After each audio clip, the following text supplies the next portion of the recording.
Uou.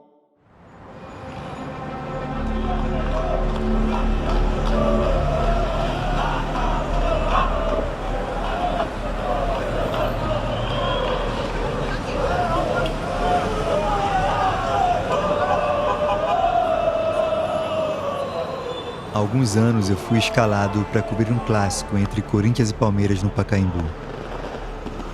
Sugeri ao meu editor acompanhar a Gaviões da Fiel no trajeto entre a sede da torcida e o estádio. Esse é um momento importante no cotidiano de um torcedor organizado. A caminhada para o estádio é a hora em que eles se juntam, cantam seus gritos de guerra e se preparam para o clássico. Naquele domingo tinha um sol para cada um de nós na rua em frente à sede da Gaviões, no bairro do Bom Retiro, região central de São Paulo. Dezenas ou talvez algumas centenas de corintianos deram os braços e marcharam em direção a uma estação do metrô, que levaria eles ao Pacaembu. Soldados da polícia militar fizeram a escolta durante todo o trajeto, para evitar um confronto com os palmeirenses. E foi dentro do metrô que eu ouvi a música pela primeira vez. Os caras começaram a cantar e eu tive dificuldade de entender a letra de primeira. A cada repetição, as palavras foram fazendo mais sentido. Um sentido que não combinava com a melodia divertida da canção.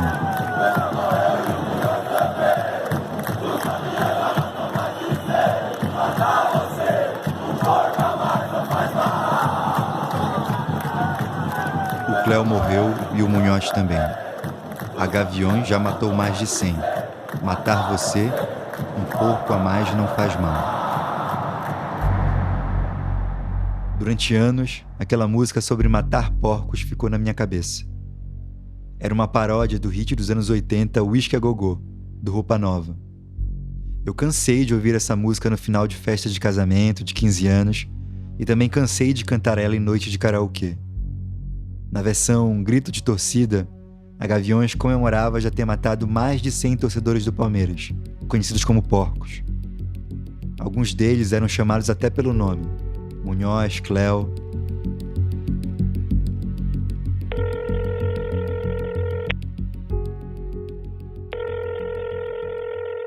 Alô? Fala, mano, beleza? Beleza, cara. Você viu esse link aí que eu te mandei? Eu vi. Confesso que eu fiquei um pouco chocado. A gente conhece, a gente sabe que tem várias músicas de organizados que celebram violência e tal, mas celebrando assassinato, assim, nesse nível, eu acho que eu nunca tinha escutado, não. Esse com quem eu tô falando é o meu colega Daniel Lisboa. A gente se conheceu há 5 anos na redação do UOL, fazendo uma reportagem sobre um jogador que foi assassinado em uma operação desastrosa da polícia. De certa forma, essa história explica um pouco da nossa amizade. A gente se interessa por futebol e por crimes violentos, ou melhor, documentários sobre crimes violentos.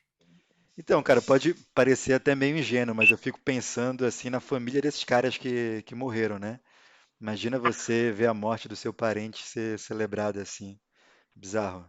Pois é. E eu achei curioso também que o Cléo, que é citado na música, é aquele que foi fundador da Mancha, né? Que, se eu não me engano, foi o primeiro membro de organizada assassinado, pelo menos oficialmente. Sim. Ele mesmo. 88, né? 88, isso mesmo. Mais curioso ainda é que até onde eu sei, esse caso não foi solucionado, né? Não foi solucionado. E então não deixa de ser meio espantoso a gente ouvir música com torcida confessando o crime. Bizarro. Depois daquela conversa, a gente decidiu pesquisar mais sobre a história das organizadas. A gente queria saber como o universo das torcidas se tornou esse lugar onde mortes violentas são incentivadas. Incentivadas e celebradas. Para ser justo, esse tipo de música não é cantada apenas pela maior organizada do Corinthians. Outras torcidas têm gritos de guerra bem parecidos. Dá para fazer uma longa playlist macabra só com eles. A chacota aumenta à medida em que também aumenta o número de mortes. Já foram mais de 300 vidas perdidas em conflitos de torcida no Brasil desde o final dos anos 80. Mas nem sempre foi assim.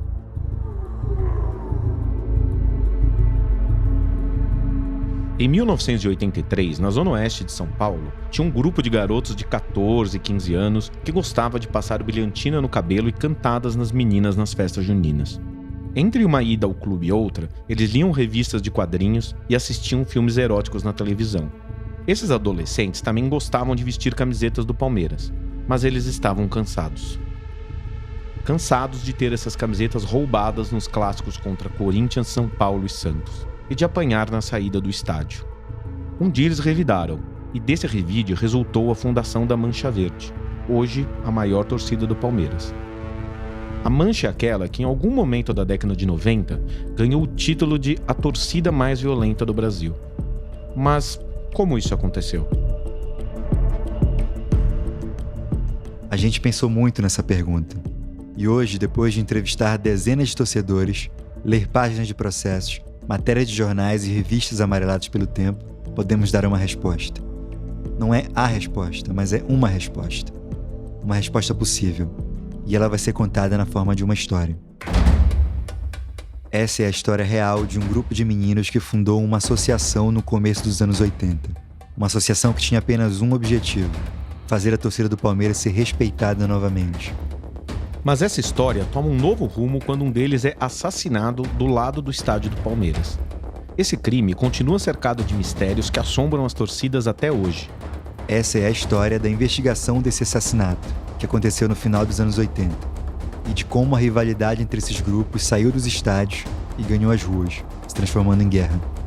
Mas também é uma história de amizade, paixão, medo e raiva. Uma história de meninos. E ela começa com um porco. Um porco de verdade. Você desce uma porrada nos caras, todo mundo, a gente arrastou o mundo, dando pica na bunda dos caras. Você não entendeu, envolveu! Eu sou o Adriano Wilson. Eu sou o Daniel Lisboa. Sobre Meninos e Porcos, episódio 1, Respeito é pra quem tem.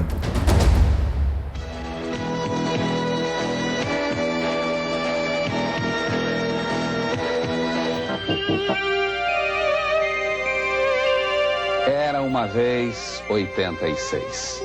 O ano do cruzado, da Copa do Mundo, da eleição da Constituinte e de outros fatos que, por coincidência, foram marcados por uma letra. A letra C. Esse é o jornalista Sérgio Chapelain apresentando a retrospectiva de 1986 na TV Globo. C de Chernobyl, de Challenger, do Chile e de Cuba, de Chico e Caetano, da nova droga, o crack, e de uma visita esperada há 76 anos, o Cometa de Halley.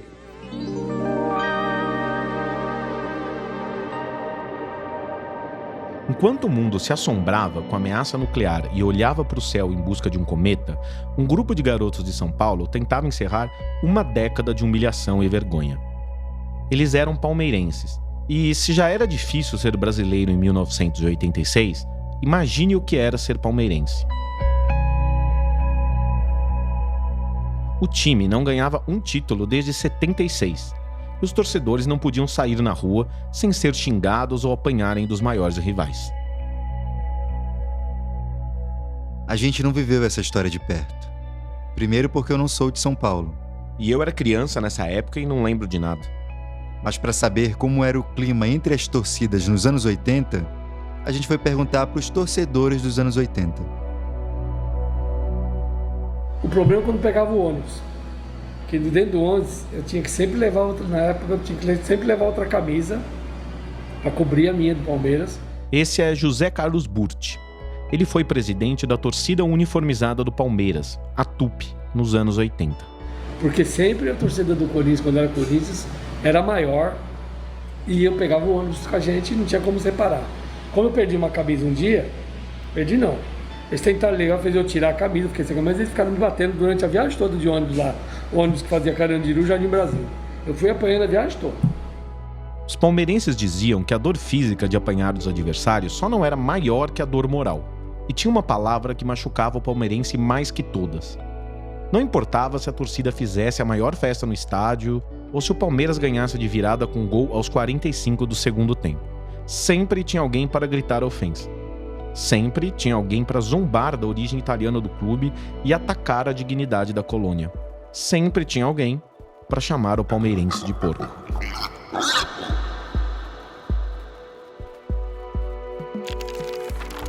Nelson Hurt, Revista Placar, 10 de novembro de 1986. Chamar palmeirense de porco era bem pior do que lhe xingar a mãe. Como o nome do animal também designa indivíduos sujos, grosseiros e obscenos, não havia maior provocação à honra palestrina. Nas derrotas, o humilhante coro de porco, porco, ecoava pelos estádios a perseguir a galera. Estava reacesa uma ofensa usada na época do pós-guerra para designar os italianos fascistas. Esse preconceito com porco não é coisa de hoje. Bíblia, Levítico, capítulo 11, versículos 4, 7 e 8. Os seguintes animais, contudo, não comereis. O porco, porque tem a unha fendida, de sorte que se divide em duas, mas não rumina. Esse vos será imundo. Da sua carne não comereis, nem tocareis nos seus cadáveres. Esses vos serão imundos.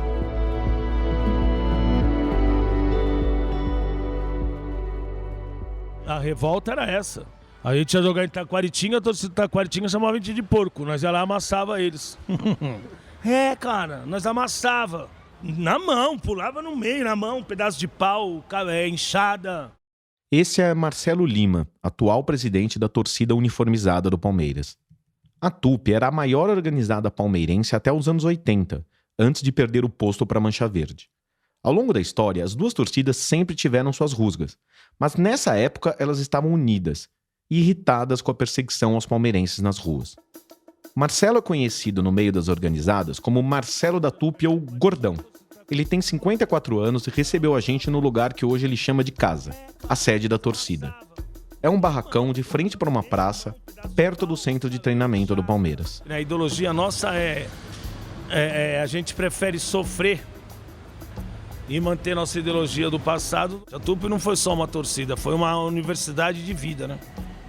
Qual é a ideologia da Tupi? O que é uma ideologia? Amar o Palmeiras em primeiro lugar, a sua família, né, e se cuidar.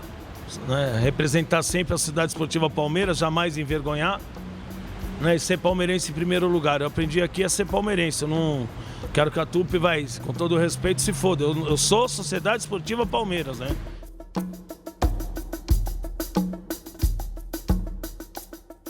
Ele chama o barracão de casa, não no sentido figurado.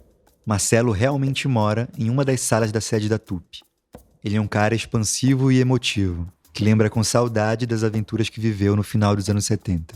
E aí a gente era criança, a gente ficava ali perto do Palmeiras, tinha a pizzaria do Paulino e tinha um lugar na Turiaçu lá que comia, era bife à parmegiana. Nossa, era muito legal por culpa disso. Os italianos, aqueles bifão que cortava com a colher. Nossa senhora, cara. E ninguém aceitava. Você ia pro jogo e ficava porco, a torcida. E nós ficava bravos, e nós queimava a camisa, levantava e dava, chamava nós de porco, você descia correndo. Soltaram um porco uma vez no... Soltaram, torcida do Gambá direto, esses filha da puta conseguiam entrar com um porco. A humilhação era palpável na atmosfera dos estádios. Os torcedores já estavam acostumados a resolver as diferenças na mão. Mas dessa vez seria preciso usar o cérebro. No dia a dia, essa questão dessa provocação de porcos, dessas coisas, que veio lá de trás, ela mexia muito com a molecada. Porque se você não quer que um apelido pegue, é só você não dar bola para ele. José Carlos Burti, o antigo presidente da Tupi, é hoje um respeitado empresário do ramo dos transportes. Ele me recebeu para uma conversa no escritório da empresa dele, na zona leste de São Paulo.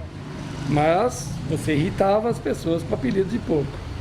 Porque não fazia nenhum sentido que eles queriam vincular com aquilo. Cansado disso aí, vendo que a molecada já estava partindo para agressões, por ser chamado de porcos na rua, na vila, lá perto das suas residências. Acontecia mesmo isso na rua, o cara com a camisa do Palmeiras era ofendido de porco e aí tinha confusão. Acontecia. Aconteceu com você? E os adultos, sim. E os adultos, meu pai, por exemplo, não aceitava isso de jeito nenhum. Ele ofendia as pessoas que falavam, ô, seu porquinho, tal, com a camisa do Palmeiras. Falava o porquinho na vila lá com um conhecido, falou, eu ofendia as pessoas mesmo, assim. Então isso estava se tornando uma coisa, para a época, insustentável. A gente estava todo mundo sentindo muito com isso.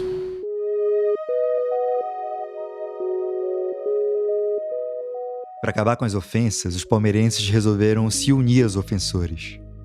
Desde o começo dos anos 80, Já tinha gente dizendo para o clube adotar o animal como símbolo de orgulho. Seria um movimento parecido com o da torcida do Flamengo, que em 69 sequestrou um urubu de um lixão e soltou no Maracanã para adotar um novo mascote. Mas no caso de um time de colônia, conservador por essência, haveria resistência. Os conselheiros italianos, feridos pela comparação a um animal imundo, jamais aceitariam assumir a ofensa. Além do mais, o Palmeiras já tinha o periquito como mascote. Numa tarde distante de 86, os líderes da Tupi e da Mancha se reuniram com o presidente Nelson Duque para tratar da adoção suína. Ouviram que o presidente não estava disposto a meter a mão nesse vespeiro. "Me incluam fora dessa", teria dito o presidente. Mas os torcedores saíram da reunião com a ideia grunhindo na cabeça. Cléo foi para Mancha, foi para Tupi. E fomos conversar com os associados. Nós vamos adotar a partir de agora o porco como símbolo. E vamos calar a boca de todo mundo, tudo bem? Quem participou, aceitou na hora. Eles então bolaram um plano. O que eles fizeram, nós contamos na volta do intervalo.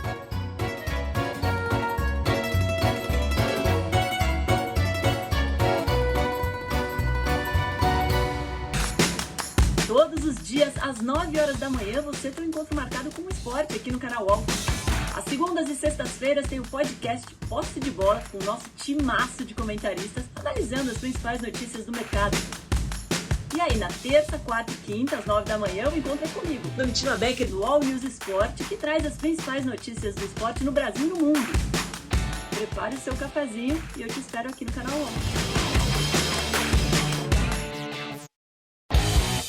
Futebol sem fronteiras. O jogo jogado dentro do campo e fora dele. Bastidores, economia, política, turismo. O podcast do UOL para quem gosta de futebol internacional e tudo o que vai além de um simples grito de gol. Futebol sem fronteiras. Toda quinta, comigo, Júlio Gomes e Jamil Chad, no canal UOL. O plano era sequestrar um porco do chiqueiro mais próximo, levar o porco dentro do ônibus da torcida, dar um jeito de entrar com o porco no estádio, libertar o porco no gramado e eternizar o porco como espírito animal do torcedor palmeirense. Sério? Um jogo de Palmeiras e Botafogo em Ribeirão Preto. Tinha um amigo da Tupi, que era o Bolão, morava num sítio em Calcaia do Alto. Falou, eu vou levar um porquinho no jogo. Beleza. Nós levamos o porquinho dentro do ônibus, daqui para Ribeirão Preto. Colocando o porquinho dentro do estádio, e poucos minutos antes de começar o jogo, soltamos o porco dentro do campo. E lá deu certo. A torcida amou. E no interior a torcida do Palmeiras é muito forte, até hoje. A torcida amou aquilo. Aí pegamos o porquinho e trouxemos de volta. Aí durante a semana fomos no batalhão de choque, pedir autorização de levar a apresentar o porco no estádio, no fim de semana seguinte. Burt disse que o fim de semana seguinte teria o jogo contra o São Paulo no Morumbi. Mas 30 anos depois é fácil ser ludibriado pela memória. Fomos checar a lista de jogos de 86 e realmente o Palmeiras jogou com o Botafogo em Ribeirão Preto e com o São Paulo no Morumbi. Mas com uma diferença de meses e não dias. A polícia relutou um pouquinho e falou, vocês vão maltratar o animal, isso vai pegar mal, isso não é bom e tal. Não vai ser uma apresentação tranquila, não vai soltar, não vai sair da nossa mão, nós só vamos apresentar ele para a arquibancada lá embaixo. A polícia concordou. E nesse dia nós levamos o porco mesmo, um pouquinho, rajadinho, para o Morumbi e fizemos a apresentação oficial do porco como o mascote da torcida do Palmeiras. O mascote da torcida do Palmeiras. E a partir daí acabou. Nós éramos literalmente os porcos, digamos assim, só que era um animal de respeito que impôs respeito a todos.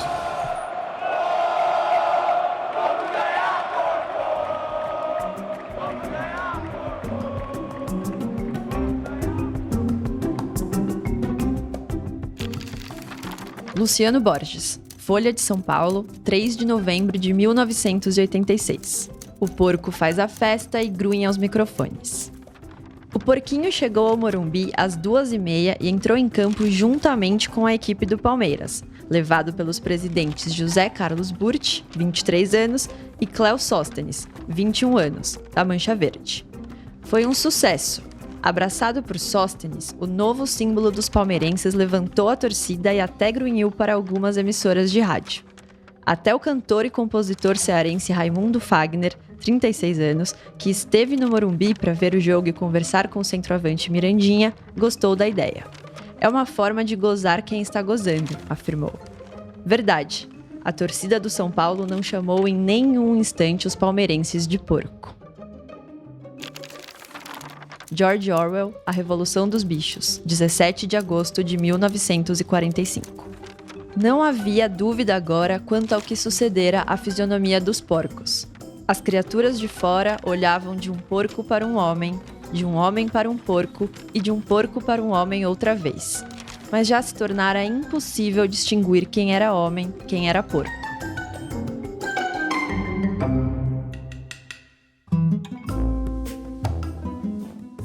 Era um porco bebê e tinha nome, Chicão.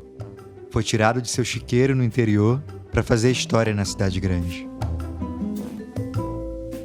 A vida do Chicão foi estelar, mas sua morte foi banal.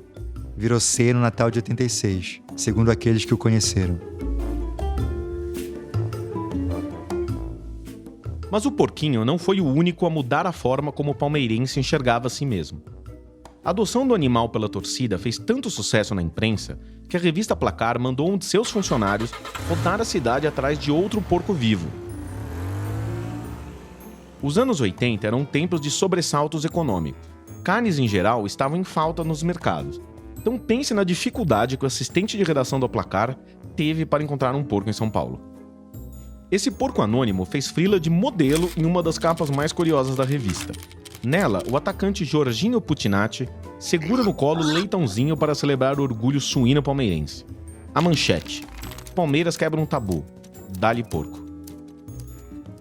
Para ver essa capa histórica, acesse a reportagem que o All Sport publicou sobre este primeiro episódio do podcast. O link está no post do episódio. Conversamos com o Rafael Vieira, secretário de redação da Placar nos anos 80. A gente queria que você contasse essa história. O que você se lembra dessa história? Onde que você achou um porco em 86, Rafael? Mas eu te juro por Deus, Daniel, não foi fácil. Imagino. Primeiro estávamos na crise da carne suína. Estava uma dificuldade. Desapareceram os porcos.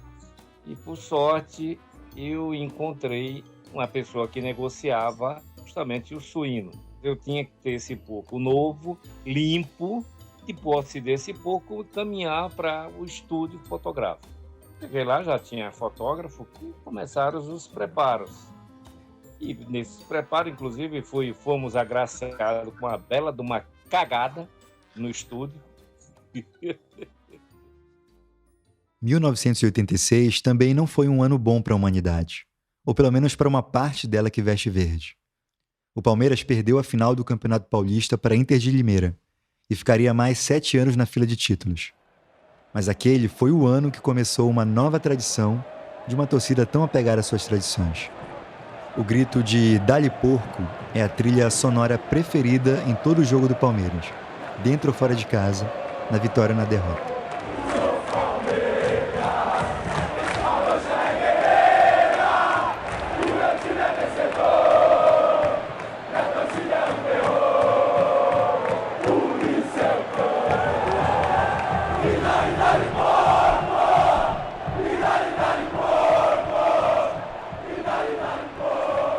A coroação do porco como mascote do Palmeiras foi obra principalmente dos torcedores e marcou as raízes de outra tradição que permaneceria viva pelos anos seguintes em todos os jogos do time em casa.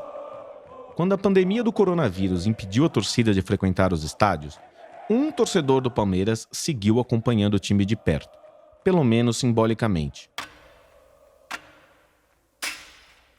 Em qualquer jogo no Allianz Parque, mesmo aquele sem público, a Mancha estende na arquibancada bandeiras com a imagem de Cléo Sóstenes, um dos fundadores da organizada. Nessas bandeiras, ele aparece segurando um porco, da mesma forma que fez naquela tarde de domingo em 1986. Guarde esse nome, Cléo. Para qualquer torcedor da Mancha, o Cléo está no panteão de heróis palmeirenses, ao lado do Ademir da Guia, do Edmundo, Marcos, Fernando Praz. Talvez o Cléo esteja até em um nível acima desses outros. José Carlos Burti foi presidente da TUP na mesma época em que o Cléo foi presidente da Mancha. O ato de heroísmo dele sempre era não correr de encrenca nenhuma, não importava o tamanho. Esse adjetivo de Cléo guerreiro era pura verdade. Não tinha tamanho, não tinha quantidade, não tinha nada. Cléo encarava qualquer coisa. Então, assim, quando a gente estava junto, nas caravanas menores, você podia contar que seja a encrenca que fosse, ele não ia correr. Por isso que é o guerreiro mesmo. A gente fala de encrenca porque ele defendia em todos os aspectos a torcida dele, como eu também defendia a minha. Só que eu não tinha um espírito tão guerreiro como ele tinha. Porque, como eu falei, a Tupi era uma torcida um pouco mais pacata, mais tranquila. O Cléo não. Se mexesse com o Palmeiras, mexesse com a Mancha, era a vida dele. O Cléo tinha 18 anos quando fundou a Mancha, em 1983. De acordo com a ata de fundação da torcida, outros 14 palmeirenses participaram da primeira reunião. A maioria deles eram adolescentes de classe média ou média baixa, que se reuniam no Clube Social do Palmeiras e no apartamento de um deles perto da Avenida Paulista. A Mancha Verde é hoje uma das principais torcidas organizadas do país e afirma ter cerca de 90 mil associados. Ela costuma frequentar o noticiário quando um de seus membros se envolve em alguma briga, mas como a gente viu na história do Porco Chicão, isso nem sempre foi assim. O próprio Cléo era nome frequente nas páginas dos jornais e revistas dos anos 80, que procuravam ele como uma espécie de porta-voz da torcida palmeirense. Mas quando os jornalistas não estavam vendo, Cléo estava agindo nos bastidores, e o estilo dele inspirava garotos mais novos. A gente estava ficando mais fraco também, porque o que aconteceu? Começou a ter destaque na Mancha, na parte, não digo violenta, mas na parte de enfrentamento de outras torcidas e tal. E você sabe que a molecada começou naquela época, eles queriam ser os caras. E não era a Tupi os caras para esse tipo de coisa, era a Mancha. E como a torcida partiu, deixou de ser uma coisa mais calma para se tornar uma torcida, digamos assim, não digo mais violenta, mas assim, que tinha problemas para enfrentar, tinha que ser uma torcida que tinha gente, e o pessoal gostava, a molecada gosta disso. Às vezes, você transforma um apelido humilhante em um símbolo de orgulho e desarma seu inimigo sem tocar em um fio de cabelo dele. Às vezes, você faz o oposto. E ganhamos dos gambá. Nós tínhamos a mente da torcida do Palmeiras ser a mais violenta, de verdade, mais violenta. Nós batemos em todo mundo, a gente arrastou o mundo dando bica na bunda dos caras. Nós somos a torcida do Palmeiras, cara. Nós começou pegando Santo André, os caras da ABC aí, ó, da Mancha, Tupi, os palmeirenses, todos, monstro, dizimou o ABC. Virou só Palmeiras. Eu fui de caminhão pra lá pra bater nos gambate, basculante. E tomou. Hoje a torcida do Palmeiras pegou todas as quebradas. Ela voltou a ser respeitada. No começo de 2003, um homem negro chamado Mauro Mateus dos Santos entrou no cemitério mais perto da favela do Canão, na zona sul de São Paulo, para gravar o clipe de uma canção de seu primeiro CD. Os diretores tiveram a ideia de gravar no cemitério como uma forma de homenagear os amigos do Mauro que tinham morrido por causa do envolvimento com o crime. O próprio Mauro tinha passado anos como funcionário do tráfico. Depois de sair do crime, ele se tornou um dos artistas mais conhecidos da periferia da cidade. Mas as gravações não puderam continuar, porque o Mauro levou 4 tiros às 5h30 da manhã, quando foi deixar a esposa no trabalho. Seu nome de batismo pode ter sido esquecido, mas o nome que ele estampou na capa do CD não foi. No clipe Inacabado, Mauro, ou Sabotagem, deixou de legado um dos versos mais conhecidos da história do rap nacional. Respeito é pra quem tem. Na periferia de São Paulo, ou na periferia de qualquer grande cidade, existem algumas verdades que você aprende antes de qualquer coisa. O respeito que você tem pode ser uma consequência da grana que você tem, do talento que você tem, da experiência ou do exemplo que você dá. Mas uma coisa que todo moleque da periferia sabe sobre o respeito é que o respeito não nasce com você. Ele precisa ser conquistado. E foi essa verdade universal que o Cléo um dia foi anunciar ao vivo na TV. Mas eu tô com o Cléo aqui, que vai participar conosco. Tudo bem, Cléo? Como é que é a Mancha Verde? Tudo em cima? Tudo em cima, como todos sabem. Hoje a Mancha Verde é formada por 5.500 componentes. Fomos fundados no dia 11 de 1 de 1933, no intuito só de uma coisa, restabelecer o respeito à torcida do Palmeiras.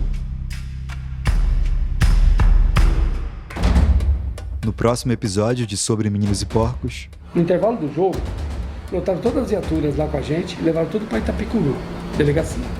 Chegou lá na delegacia, estourou a notícia. Então o comandante-geral foi lá parabenizar o soldado dele, que prendeu o menino Cabão, que evitou uma tragédia. Mas eu acho que evitou uma tragédia mesmo, é verdade. Também não... Você acha que ia morrer muita gente? Claro, inclusive a gente. Se a polícia não pega. Claro. Sobre Meninos e Porcos é a terceira temporada de UOL Sport Histórias, que antes tinha o nome de Futebol Bandido. Se você lembra de alguma história sobre as torcidas organizadas dos anos 80, escreva para sobremeninoseporcos@uol.com.br. Nas redes sociais, publicamos conteúdo extra, como fotos, vídeos e recortes de jornal sobre os personagens dessa temporada. A produção, pesquisa e roteiro dessa temporada são do Adriano Wilson e do Daniel Lisboa. A coordenação é do Bruno Doro e da Juliana Carpanês. A locução é da Maria Vitória Poli. Desenho de som e montagem do João Pedro Pinheiro. O design é do Eric Fiore. A direção de arte é da Gisele Pungan e do René Cardilho. A assessoria jurídica é da Ana Fernanda Delosso.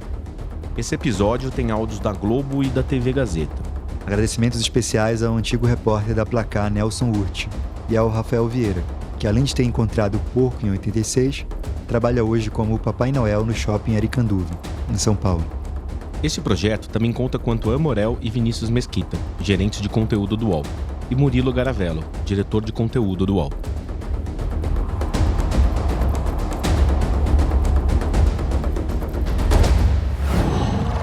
UOL.